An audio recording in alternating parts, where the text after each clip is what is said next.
السلام عليكم ورحمة الله وبركاته.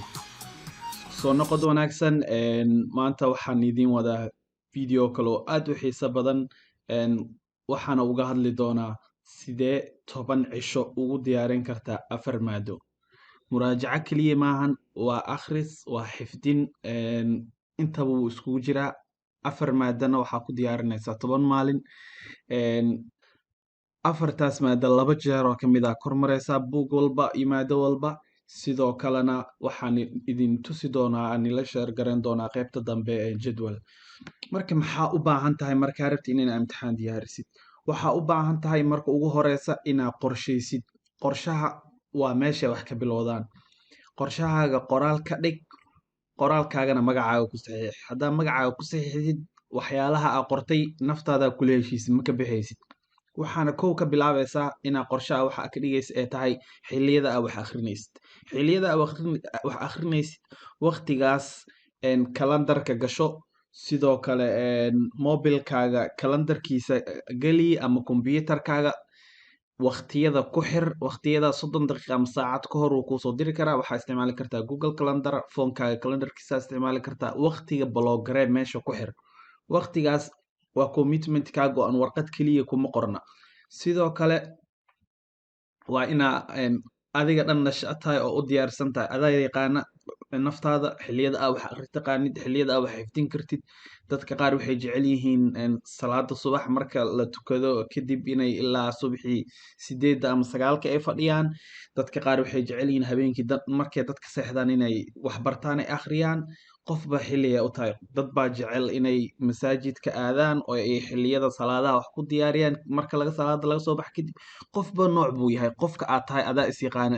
haddaadan is aqoonina isbaro, isku day intaan hadda kuu sheegay midka aad tahay kuu soo baxaysa.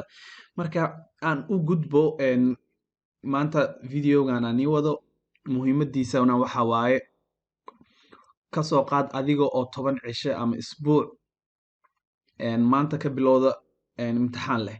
muhiimada waxaa waayena ina 4 maado leedahay. way ka badnaan karaan, way ka yaraan karaan, laakiin averageka waxaa kasoo qaadi karaa muxuu ahaa maadooyinka jaamacadaha laga dhigto. kuwa kale waxaa laga yaabaa inaa aad u garanaysid, qaarna muxuu ahaa aadan aad u fahansaneyn.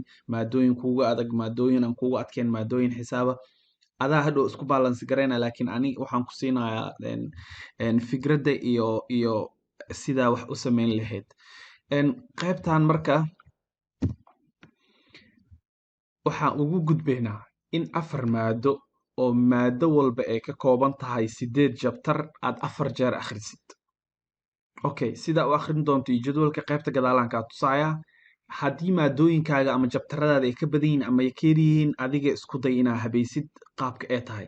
laakiin muhiimadda aan ka rabna meeshan waxa waaye sidaan videoyadii hore oo kale kusoo xusay, markaa wax akhrinaysa ama wax diyaarinaysa waxaa u baahan tahay wax long term madaxaaga ku jiraya ah oo xilli dheer aad sii hayn kartid, ama markaa imtixaanka ka baxdid, ama jaamacadda markaa ka tagtid, ama iskoolka markaa ka baxdid. aanan noqonin kaliya inaa imtixaan wax u diyaarinaysa ama wax u xifdinaysid. sidaa hadda kuu sheegayana haddaa ado akhrinaya oo aad saas ugu diyaarisidna waxay kaa anfici doontaa adiga oo psychology ahaan dareensanayna maado walba si fiican aa u xifdinaysaa, adoonan inaa kor istaagto 10 jeer 15 jeer ku celcelinin ama meel walba hoosta ka xariiqin. sidoo kale 10 maalin 4 maado 8 jabtar 4 akhris. 4taas akhris waxaa ka mid ah akhriskii halkii fadhi. waxaan rabaa oo maalinkaas ah inaa 4 jabtar oo kale uga baxdo sida qorshahan uu yahay. jabtar walba markaa dhammayso break qaado, jabtarka kale u gudub, break kala qaado. haddii jabtarada aad u dhaadheer yihiin 2 break kala dhexgeli. 25 daqiiqo way fiican tahay, laakiin dadka qaar markaasaaba xaalad la dhaho flow stage ay marayaan. markaasaa waxbarashadii iyo wax akhriskii aad u sii jeclaanaysaa. haddaa aragtid inaad si camiiq ah oo xeel dheer u gashay, sii wad, ha joojinin, way ku anfacaysaa. laakiin marka ay 45 daqiiqo ama saacad dhankaas u dhaafto, enerjigaaga oo qaybtaas casharkaas akhrinaysa ama jabtarkaas decline ku dhacaya, hoos u soo dhacaya.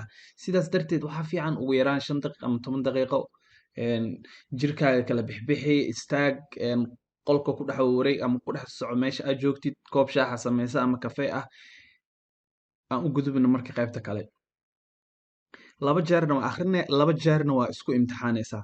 Labada jeer waxa aan ka wadno waxa waaye labada jeer ee koowaad maadadaas waa dhammaysay. 4 jabtar iyo 4 jabtaraa kala akhrisay. Waana ni tusi doonaa jadwalka gadaal uu ku qoran yahay. Marka aad dhammaysid qaybta kale markaa maadada buuggaa soo qaadid sidii aa marka hore u akhrisaa u akhrinin.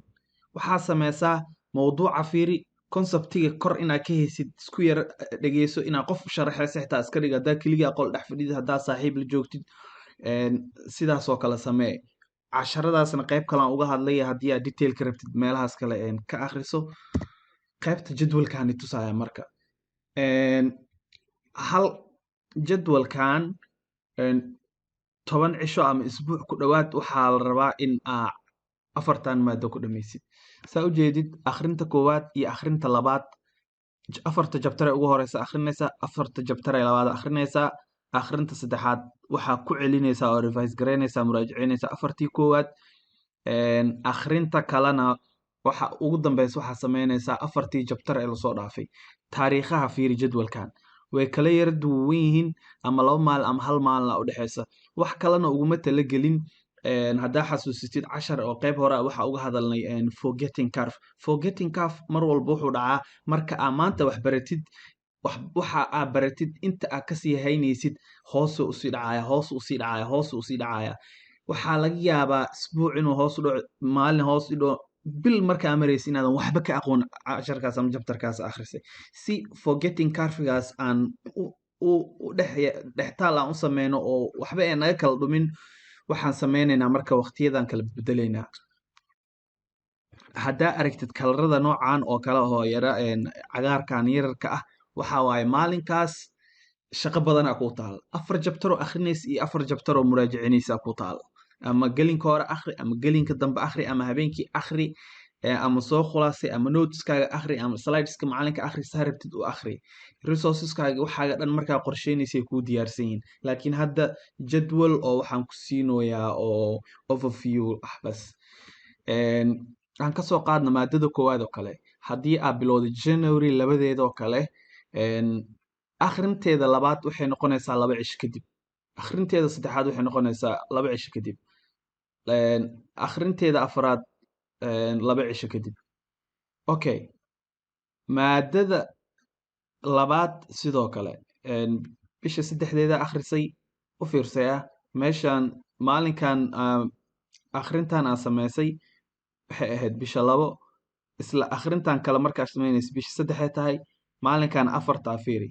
maalinka bisha 4 ee tahay maadadanna waa akhrinaysaa oo saddexaad maadadan oo kalena waa muraajacinaysaa. sidaasoo kale jadwal ah sameyso.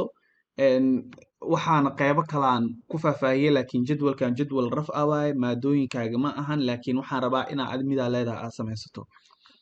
si haddii waqti badan aa haysatid oo bil ama 2 bil ku dhowaad ahna waxaad sameyn kartaa jadwalkan oo kale la mid ah kana yara duwan. waxaad sameyn kartaa inaad sameysid maadada inaad ku dhammaysid 3 cisho ama 4 cisho.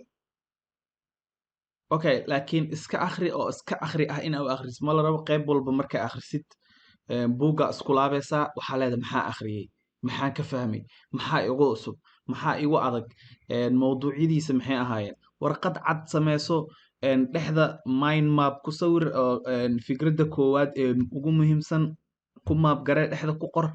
dhinacyada fallaaro u kala qaad.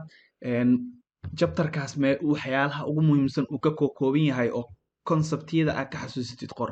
kadib markaa intaas dhammaysid buuggaaga jabtarka dib u fiiri waxyaalaha aa khaladay, waxyaalaha aa saxday iyo waxyaalaha aaba xasuuso weysay. haddaa isha marisid mar dambe ma hilmaamaysid.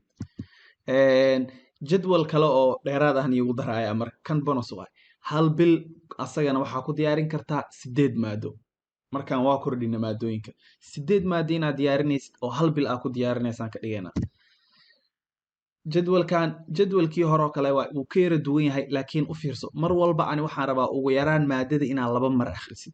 maadada 1 mar haddaa akhrisid imtixaan weligaa ha ku gelin. Waxaa u baahan tahay maadadaas ugu yaraan 2 mar ama 3 mar inaad soo martay oo aad soo akhrisay. Haddii aad rabtid markaa imtixaanka gelaysid inaad wax walba soo xasuusatid. Ardayda kaalimaha koowaad gala intaan ka badan inay akhriyaana laga yaabaa.